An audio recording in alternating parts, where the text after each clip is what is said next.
Good morning YouTube. Aujourd'hui on se retrouve pour la critique de Once Upon a Time in Hollywood, le film tant attendu de Quentin Tarantino. Je faisais partie de ces gens qui l'attendaient énormément et j'ai pu le voir très tôt pour faire une critique parce que c'est la raison pour laquelle il n'y a plus de critique. Je voyais les films très tard mais je ne perds pas de temps.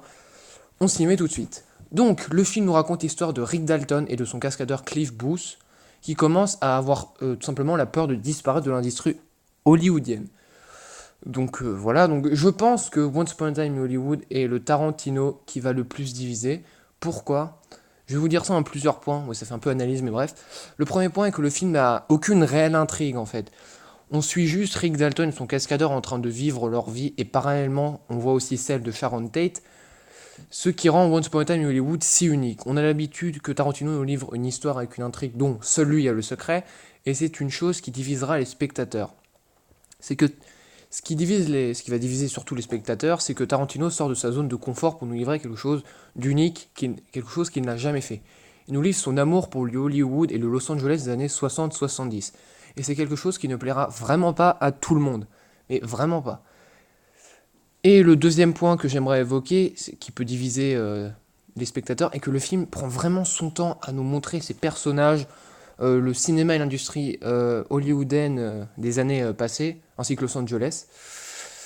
Et voilà. Et mon avis dans tout ça, hein, parce que c'est quand même ma critique, eh bien tout cela me dérange pas. Certes, le film prend son temps vraiment à certains moments et ça peut vraiment être vraiment embêtant, mais dans sa globalité, ça ne me dérange pas. Et je pense que pour moi, la durée du film et certaines scènes qui sont un peu longues sont les seuls points négatifs du film. À part je vais pas vraiment spoiler, mais Sharon Tate qui vraiment, c'est grâce à elle qu'il y a un twist final et je trouve vraiment que c'est un peu bâclé, mais c'est pas grave. Pour moi, Once Upon a Hollywood est un film grandiose. Tout dans ce film est incroyable. Le Los Angeles des années 70 est extrêmement joli avec une lumière, une colorimétrie, pardon, juste vraiment très joli, digne de Tarantino parce qu'il aime bien faire ça. Vraiment, les films sont généralement Tarantino sont très jolis. Bon bah la BO c'est Tarantino quoi, mais je pense que celle-là est vraiment la meilleure de tous les Tarantino.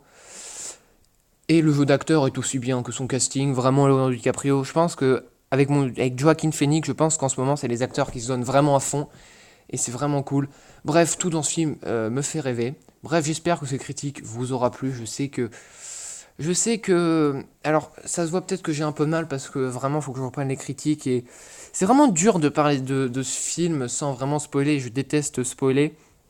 Puis même, j'ai plus vraiment l'habitude de faire des critiques.